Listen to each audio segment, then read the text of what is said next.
네,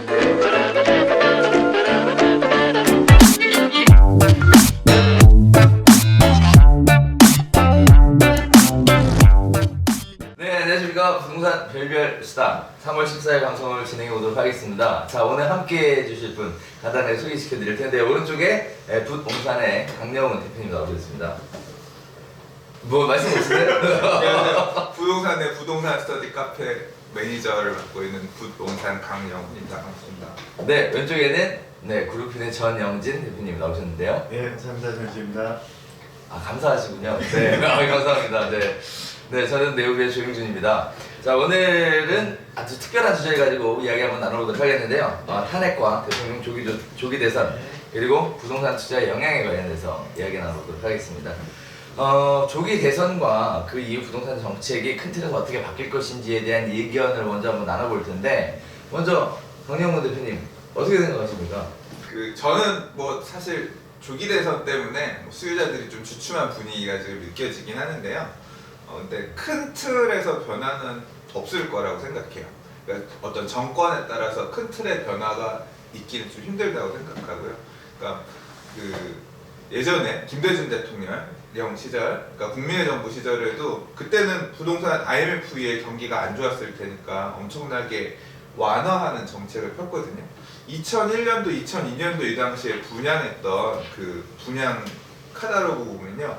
뭐 그때 계약금 10%, 중도금 80%, 잔금 10% 이런 식이었어요. 중도금 대출을 80%씩 해주고 과감하게 밀어냈었거든요. 그렇죠. 그러다가 2002년, 3년 이제 이게 그렇게 풀린 게 시장이 이제 올라가는 상황이다 싶으니까 잡아야겠다고 생각해서 그 당시에 이제 노무현 대통령 참여정부로 바뀌면서 2003년부터 규제들이 막 생기기 시작했어요. 그러니까 규제로 이제 가는 상황이었죠. 그죠. 지금도 보면 박근혜 대통령 정부 시절에 사실 완화책을 많이 핀 건 사실이에요. 근데 이제 작년 11월 3일 날 바뀌었어요. 큰 틀의 흐름이 규제책으로 변경이 됐단 말이에요. 그러니까 이게 지금도 규제책의 일환이에요. 그러니까 정권 바뀌는 거랑 상관없이 이미 올라가는 부동산 시장을 어떻게 하면 효율적으로 막겠느냐, 네. 규제책으로 가는 거기 때문에 네. 뭐 지금은 당분간 이제 그 큰 흐름대로 시장 상황을 보면서 가지 않겠냐 이렇게 보고 있습니다. 아, 그러시군요. 네. 혹시 다른 생각 있으십니까? 같은 생각인데요. 네. 부동산이 사실 정치하고 연관이 지어져서 안 될 부분인데, 근데 어쩔 수 없이 많이 지어지는 이유가 네. 워낙에 이 도시 정책이나 재개발 재건축, 그밖에 무슨 어떤 한 지역이 발전하고 이런 것들이 워낙에 재량리가 많다 보니 정치권의 입김이 크게 작용이 되고, 서울시 같은 경우도 진보냐 보수냐에 따라서 개발할 거냐 아니면 말 거냐가 그동안 이렇게 많이 있어 왔잖아요. 그래서 아마도 이번에 이제 정권이 어떻게든 변화된 모습을 보인다면 거기에 맞게 그동안 이제 얘기가 오갔던 전월세 상한제라든가 재건축 초과이익 환수제라든가 이런 것들이 좀 더 부상이 되고, 그거로 인한 영향이 분명히 있지 않을까라는 생각을 저는 가지고 있습니다. 네, 큰 틀은 뭐 규제 쪽으로 갈 건데, 네. 아무래도 정치에 대해서 부동산 시장에 영향을 받을 것이다. 뭐 이렇게 간단하게 정리하면 될까요? 네.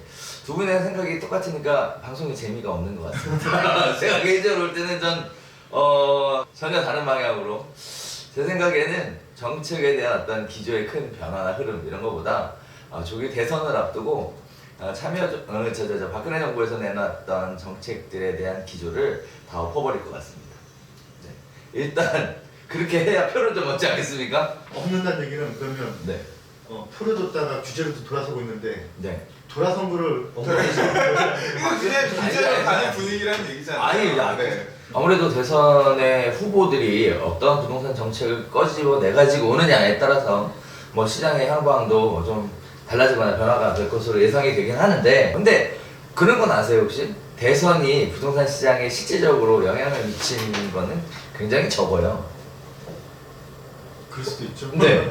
대선 자체가 근데 대선 자체는 그렇지만 이제 그 사람들이 그 정권을 잡고 흘러가면서 정책 펴나가면서는 또 반영이 많이 되는데, 뭐 예를 들면 야권 성향의 계신 분들 중에서는 네. 이제 그 노무현 정권의 뭐 적장자다라고 하시는 분도 있고, 뭐 이런 사람들이 만약에 된다면, 그러면 저는 안 가는 지역 중에 하나지만 세종시 같은 경우도 다시 부각될 수도 있는 얘기고. 네. 세종시 이미 부각되고 있는데 더 더 될 수도 있겠죠. 그런가요? 네, 세종시 관심 있게 지켜봐야 될 영역인 것 같은데. 네. 좋습니다. 네. 어쨌든 부동산 시장 자체가 대선에 따라서 큰 영향을 미치지 않았다라는 거는 우리가 그동안 다양한 여러 번의 대선을 통해서 사실 밝혀진 바고요. 그래도 오늘 주제인 만큼 더 나아가서는 또 많은 분들이 관심을 가지시는 것만큼 영향을 미치긴 미친단 말이죠. 어느 정도 어떻게 영향을 미치는지 볼게요. 일단은 그러면 부동산 투자 종목 같은 경우 또는 정책별로 지역 같은 경우는 어떻게 좀 바뀔까요? 어떻게 들려보세요? 아까는 세종시 얘기가 잠깐 나오셨는데. 저는 아직까지는 큰 대만의 상승장이라고 생각하고 있어요. 네. 이유는 뭐냐면 여전히 집을 사고 싶은 수요는 많이 주변에서, 이제 지방은 제가 잘 모르겠습니다. 네. 서울 수도권에서는 그런 수요는 많이 느껴지거든요. 네네. 그래서 아직까지는 상승장 주류 안에 있다고 생각하는데, 이제 눈여겨볼 만한 게 뭐냐면 올해 3월 13일자 부동산 114에서 보도자료 내놓은 게 있어요. 근데 올해 분양하는 이제 그 서울에 신규 분양하는 가구 수가 57,430가구래요. 근데 그 중에 88.8%, 약 90%가 재개발, 재건축으로 분양을 한답니다. 뭐 서울에 어차피 빈 땅이 없으니까 재개발, 재건축밖에 할 수가 없죠. 근데 아파트를 분양해서 팔아야 되는 입장에서 생각하면 뭘 하겠어요. 엄청나게 광고를 쏟아붓죠. 홍보를 하고 그렇죠. 물건을 팔기 위해. 그러면 자연스럽게 사람들은 분양한 아파트 쪽으로 시선이 쏠릴 수밖에 없어요. 그래서 어쨌거나 물량을 쏟아내고 밀겠다는 게 이쪽이니까 흐름 자체는 이쪽으로 갈 것 같아요. 그리고 뭐 내가 처음 집 사는데 기왕이면 새 집, 새로 될 수 있는 비싼 집, 항상 이렇게 좋은 쪽으로 흘러가잖아요. 그래서 그런 어떤 사람들의 관심도 맞물려서 가지 않을까. 분양 아파트가 앞으로 당분간 이슈를 좀 받을 것이다. 네, 서울 그리고 같은 나올 경우에는. 데들 중에 좋은 데들이 너무 많아요. 그런가요? 올해? 네, 네. 뭐 대표적으로 어느 지역이 괜찮아 보이세요? 뭐 강남권의 재건축 단지들, 강동구도 있고 뭐 송파구도 있고 강남구도 있고 재건축 단지들도 그렇고, 지난 2008년 금융위기 이후에 스톱됐던 강북권에 있는 주요 재개발 구역들도 이제 막 관리 처분하고 나오는 데들이 있거든요. 그래요? 그런 단지들도 이거는 나중에 좀 우리 오늘 얘기해볼 내용 중에서 끝에서 좀 투자 팁처럼 얘기하려고 했는데 그건 좀 이따 다시 그렇군요. 뭐 또 숨겨놓은 비밀이 있으시군요. 네. 기대됩니다. 기대가 커요. 아유, 그런 거 하나 안 던져준다. 네, 생각을 했는데. 우리 전 대표님 어떻게 생각하세요? 큰 틀에서 본다 그러면은 MPL, 경매, 토지 이런 것 좀 제외하고 우리 서울 시내 또는 어떤 도시 내 시장을 본다면 아파트냐, 입주장이냐, 재개발 재건축이냐 좀 나눠지는 것 같아요. 그러니까 기존 아파트냐, 아니면 이제 입주하는 입주장이냐, 아니면 원래 이제 원천 토지 개념 느낌인 재개발 재건축이냐. 근데 제 생각은 재개발 재건축은 좀 구조상 막힐 것 같고요. 보면 앞으로 한 1, 2년은 입주장 내지는 기존 아파트 시장이 다시 네. 반등하지 않을까. 네. 저도 그 좋으신 부분에서 추측. 네. 네, 저도 그 부분에서 또 같은 생각을 하고 있는 건 있는데, 뭐냐면 일단은 그 원래 야당 쪽이 보통 서민들 표를 많이 가지고 있잖아요. 그래서 인허가를 잘 안 해줬어요. 표 잡고 있느라고. 과연 사업 추진에 있어서 과연 어떤 동력이나 탄력을 좀 받을 것인가, 이 부분에 대해서는 좀 한번 생각해봐야 할 문제인 것 같아요. 강남 재건축 멸실 물량이 많아서 사실 인허가로 제한을 해야 돼요. 왜냐하면 너무 많이 멸실이 되면 전세 폭등하기 때문에 네네. 칼싹할 데가 없잖아요. 그래서 네. 그건 아마 인허가로 조절을 좀 탄력적으로 하리라고 생각하고요. 좀 전에 전 대표님이 말씀하신 부분에도 제가 동의를 해요. 왜냐하면 그러니까 부동산이라고 하는 게 다 좋은 물건만 있는 게 아니에요. 지금 이제 10년 된 아파트도 있고 15년 된 아파트도 있고 입주한 지 이제 뭐 2년 된 새 아파트도 있고, 그런데 이제 항상 보면 부동산 시장이 안 좋다가 좋은 시장으로 바뀌면 투자자들 또는 실수요자들은 좋은 집 살려고 그래요. 그래서 항상 보면 블루칩, 뭐 주식에 얘기해 대장주, 네네. 이런 애들이 먼저 튀어 올라가거든요. 그렇죠. 그리고 상대적으로 얘가 너무 올라버리면 내가 이거를 예를 들어 7억에 살려고 봤는데 얘가 10억이 돼버렸어요. 10억엔 못 따라가는 거예요. 근데 내가 이거 7억 할 때 옆에 5억 정도 받던 아파트가 있었는데 얘는 아직 뭐 한 5억 2, 3천 네. 뭐 이렇게 된다고 하면 야 얘는 많이 올라서 못 사겠는데 내가 얘는 살 수 있는 돈이다. 얘도 오르겠지 하면서 결국은 그 옆에 있는 구축들, 그러니까 그렇죠. 좀 비인기 기존들. 그런 것들을 사면서 얘네가 또 거래가 되면 또 올라가. 왜냐면 5억짜리 옆에 4억짜리, 3억짜리도 있거든요. 그러니까 항상 이렇게 좋은 애가 먼저 가고 그렇죠. 나중에 애가 딱 시차를 두고 따라가는 현상이 발생하거든요. 대장주가 달리면 밑에 아이들이 뛴다. 그죠? 천천히. 그렇죠. 그럼 대장주가 결국은 신규 분양 아파트가 되겠네요. 올해 대장주는. 아무래도 계속 관심을 이끌 거라고. 그렇죠. 네네. 신규 분양 아파트의 장점 또는 메리트 이런 것들이 홍보가 되면서 신규 분양 아파트의 가격이 프리미엄이 또 붙겠죠. 그러면은 프리미엄이 붙은 것을 다 주고 사기는 아깝고 당장 필요하지도 않고 뭐 이런 식의 여러 가지 논리들이 적용이 되다 보면 반면에 아이 그러면 신규 아파트가 될 거를 사자 해서 또 재건축으로 하겠네요. 그래서 그런 쪽으로 움직이게 될 것이다. 이렇게 정리가 되고 있습니다. 잘 보셨죠? 네. 아무래도 전체적인 투자에 대한 방향도 한번 생각해 보셔야 될 부분인 것 같은데, 자 그러면 지역에 대한 얘기는 또 안 나왔어요? 어떤 지역이 좋을까요? 저는 아까 잠깐 말씀드렸는데 네. 아마 어쩔 수 없이 그 서울은 재개발 재건축이 뭐 이주 물량 수요를 조절하기 위해서도 그렇고 주변의 전세 가격을 올리는 문제도 있고 해서 아마 좀 재량적으로 단계적으로 인허가를 할 거고 네. 그것도 너무 인허가 안 했던 부분도 있으니까 하기는 할 거지만 조절을 해가면서 할 거고 그래서 저는 이제 서울에 붙어있는 인근 재개발 지역들 중에서 이제 세정권하고 친한 곳들이 움직이지 않을까 네. 라고 조심스럽게 아 그럼 그동안 계속 인허가에 브레이크를 걸어두는 것이 풀어준다? 그렇죠. 풀어질 가능성이 있다는 거죠. 세종시는요? 세종시는 버려질 건가요? 기대치로 움직일 것 같은데 네. 그리고 아마 그때 당시에 포기되었던 많은 이제 세종시에 대한 역할에 대해서 역할 부여를 더 하려고 노력을 하겠죠. 네네. 그러니까 그 당시에 많이 제한했었잖아요. 네네. 관습법상의 수도가 서울인데 하면서 많이 제한했던 부분들. 네네. 이제 세정권에서는 더 많은 역할 부여를 하려고 할 거고 네. 그 역할 부여에 따라서 또 시장이 움직이긴 하겠지만 저는 사실 안 가는 지역인데 네네. 세종시 안 가시는군요. 네. 움직이긴 할 것 같아요. 아 움직이긴 할 것 같다. 저는 개인적으로 우리 회원들이 세종시 굉장히 많으세요. 많은데 엄청 바쁘대요 지금. 벌써 갔군요. 아 바쁜 지 늦게 됐습니다 사실. 사실 그 대출 규제하고 그 뭐죠 단속 이게 굉장히 있었어요. 분양가 정매 관련된 단속. 그 단속이 어느 정도 마무리돼가는 게 보이자마자 다시 시장은 움직이기 시작을 해서 사실 작년 연말 올 초 지금까지 문의와 거래가 지속적으로 이루어지는 것으로 파악되고 있습니다. 제가 또 이런 얘기하면 또 이게 전달되는 건 아니겠죠? 네. 근데 이제 그 최근 분위기가 네. 느껴지는 게 사실 좀 저는 3월 제 주변에서 느끼는 얘기들을 전반적으로 보면 3월 들어 조금 주춤한 느낌이긴 합니다. 제 주변에서는. 근데 이게 확실히 지역별로 온도차는 있는 것 같아요. 바쁘다는 데도 있고 한가한 데도 있고. 근데 저는 좀 한가하고 좀 3월 달 들어서 줄었다라는 느낌이 들고 이제 사실 수요층 입장에서도 그렇잖아요. 집을 사야 되는데 대통령이 탄핵됐고 대선이 이제 좀 있으면 있을 거고 새로 대통령이 누가 될지 모르겠는데 어떤 정책으로 어떻게 부동산을 줄지 모르니까 살라고 하더라도 좀 봐가면서 사자라고 수요층들이 기존에 살려고 맘먹었던 투자를 하려고 맘먹었던 들도 사실 이제 좀 관망스러워. 예, 발을 빼는 느낌이 살짝 있어요. 네. 살짝 있기 때문에 용산을 한다 보군요.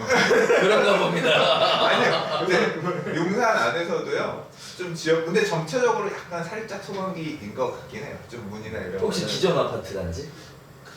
치워. 네.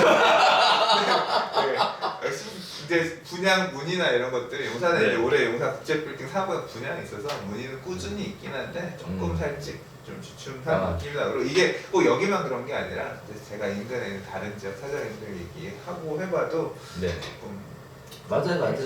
네. 지금 사실 기존 아파트 단지에 대해서 뭐 크게 움직이는 것 같은 시그널이 잡히진 않습니다. 그래서 하는 말인데 네. 이제 이게 결국은 시장이 그렇게 어떻게 갈지가 불안한 상황일 때는 네. 매수자만 흔들리는 게 아니거든요. 아. 매도자도 흔들려요. 제 물건을 팔려고 팔아야지 조금 더 받고 팔아야지라고 하고 있다가 그러니까 이거 아차하면은 시장 죽으면 제대로 그렇죠. 엑시트 못할 거 지금이라도 던져야겠다는 금매가 충분히 나올 수 있는 어떤 지금 시점이 있기도 하거든요. 그래서 결국은 금매물에 투자할 수 있는 아주 절호의 기회다.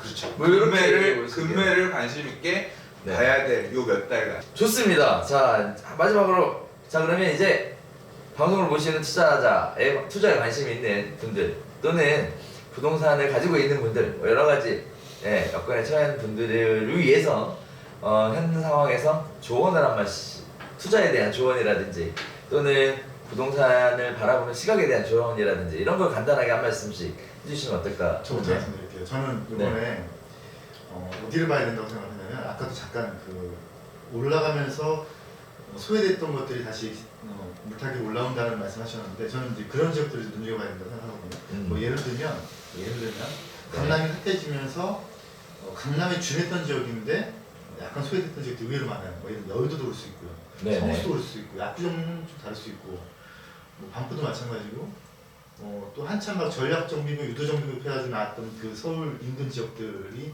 지금 이제 다시 재조명될 수 있지 않을까. 그래서 예전에 저는 이제 어떤 말씀 드리고 싶냐면 이 우리나라가 또는 서울이 또 어떤 도시가 새롭게 뭐 없잖아요. 네네. 기존 것들이 계속 또 쓰여지고 그렇기 때문에 과거에 한 정책들을 한번 좀 훑어봐서 그때 움직였던 지역들을 봐야 되지 않을까라는 생각을 가지고 있습니다. 여의도, 성수, 압구정, 반포. 네, 크게 네 가지죠. 뭐 꼭 그런 지역이라기보다 아이고 꼭 찍어주시는 거 줄 알았는데 왜 그러세요? 아 좋습니다. 네 개지요. 관심 있게 보시면 될 것 같고요. 어떻게 보세요? 저는 사실 이제 반포 쪽에 있는 부동산 사장님들이랑 친해서 카톡에서 네네. 항상 얘기를 나누거든요. 네네. 거기는 이미 정구점 돌파했어요. 요번에 이제 사업 빨리 가고 있는 지역, 재건축 초과의 환수제 피한 데들에서 얼마 거래됐어 이런 얘기, 물건도 없고 매도 우위 시장이에요. 지역마다 온도차가 다르다는 게 느껴지는데 네네. 이제 뭐 최근에 올 2월달, 3월달 언론에 되게 많이 언급됐던 얘기 중에 하나가 재건축 초과이익 환수제 피한 단지들의 거래량이 터지면서 네. 작년에 113 대책 이전의 가격을 회복하고 있는 중이다라는 기사가 되게 많았어요. 실제로 뭐 개포주공 1단지 같은 경우 거래 엄청 많았다고 하거든요. 네네. 그리고 뭐 작년에 분양했던 개포 2단지 맞아요. 일반 분양도 많이 되고. 네, 그렇습니다. 근데 이제 이게 사실은 어떻게 보면 강남 재건축은 전국에 있는 모든 사람들이 가고 싶은 워너비예요. 네네. 그러니까 항상 최고의 블루칩이죠. 그렇죠. 이게 사실은 굉장히 좋은 어떤 투자 교본이라고 해야 될까요? 그 흐름. 이게 개포 1단지 하면 알지만 뭐 어디에 있는 무슨 재개발 구역, 어디에 있는 무슨 재개발 구역 하면 일반인들은 잘 몰라요. 왜냐하면 그만큼 알려져 있지가 않아서 그래요. 제가 많이 얘기를 해보는 분들 중에 어떤 얘기가 있냐면 뭐 분양하면 이제 탁 분양할 때 와가지고 아 이거 지금 조합원 분양가는 얼마야? 일반 분양 이거 받고 싶은데 못 받으면 조합원권은 이제 지금 1년 6개월 전매 제한이 있으니까 1년 6개월 네. 뒤에 일반 분양을 사야 된단 말이에요. 양도세 네. 문제도 있고 아무튼 그러니까 어차피 당첨은 안 되는 거고 분양권을 사기도 힘들고 그래서 조합원권 물어보면 그때 가서 조합원권 물어보면 가격이 어떻게 있어요? 일반 분양 나올 때는 비싸요. 그래서 한 1년 전에 오셨으면 6개월 전에 오셨으면 지금보다 훨씬 싼 금액에 사실 수 있었는데 그때는 뭐냐면 사실 사업이 그만큼 더 불확실한 상태니까 가격이 좀 더 낮은 거거든요. 그래서 제가 사실 이제 아까 말씀드렸던 좀 팁은 뭐냐면 네. 올해 내년에 분양을 앞두고 있는 그러니까 지금 관리처분 계획을 하고 이주를 하거나 그 네. 전후로 형성되어 있는 재개발 구역들 또는 뭐 재건축 구역들 중에서도 그렇게 메이저하지 않은 단지들이 네. 많이 있어요. 그런 데를 그러니까 남들보다 6개월 1년만 먼저 다니면 돼요. 쭉 훑어서 지금 시세 형성 가격 보시고 이제 이게 이 분위기 하에서는 간다고 보면 분명히 그때 가서 사시는 것보다는 네. 조금 더 저렴하게 사실 수 있거든요. 아. 그래서 제가 생각하는 건 그거예요. 거기 뭐 대표적으로 세 단지 딱 꼽아주세요. 전 지역을 얘기하진 않습니다. 저한테 그런 거 물어보지 마세요. 네. 저는 지금 같은 시기가 불확실한 시장이잖아요. 그래서 사실 아까 말씀해주신 내용들을 종합해 볼 때 지금이 시장에 대한 관심을 좀 끌어올려야 될 때가 아닌가라고 생각을 합니다. 물론 뭐 여러 가지 정치에 대한 관심도 많으실 거고 뭐 여러 가지 관심들이 있으시겠지만 부동산 시장에 대한 관심도 더 높아져야 될 시기가 지금이 아닌가 이렇게 생각을 하고요. 특히 그냥 단순하게 어떤 흘러다니는 이슈성 정보보다는 시장이 실질적으로 어떻게 움직이느냐 대한 관심을 좀 더 많이 가져주시면 좋겠고요. 무엇보다도 가장 중요한 건 부동산 별별 수다 함께 해주시면 느끼실 수 있습니다. 네. 자, 오늘 함께 해주신 우리 두 대표님께 진심으로 감사를 드리겠고요. 사실 저희가 대선과 관련돼서 뭐 계속 앞으로도 이슈가 될 것 같아요. 그래서 오늘 아쉬운 부분이 좀 있으셨으리라고 생각을 합니다만, 그리고 또 방송이 진행될 때마다 좀 더 디테일한 이야기를 갖고 또 좀 더 핫 이슈와 관련돼서 시장이 어떻게 움직이는지에 관련된 이야기들을 같이 한번 나눠보는 시간을 계속 가질 테니까 지속적으로 관심 있게 봐주시면 대단히 감사하겠습니다. 자, 오늘은 여기까지 진행하는 걸로 하고요. 한 주 동안 잘 보내시고 저희는 다음 주에 다시 인사드리도록 하겠습니다. 수고 많으셨습니다. 감사합니다.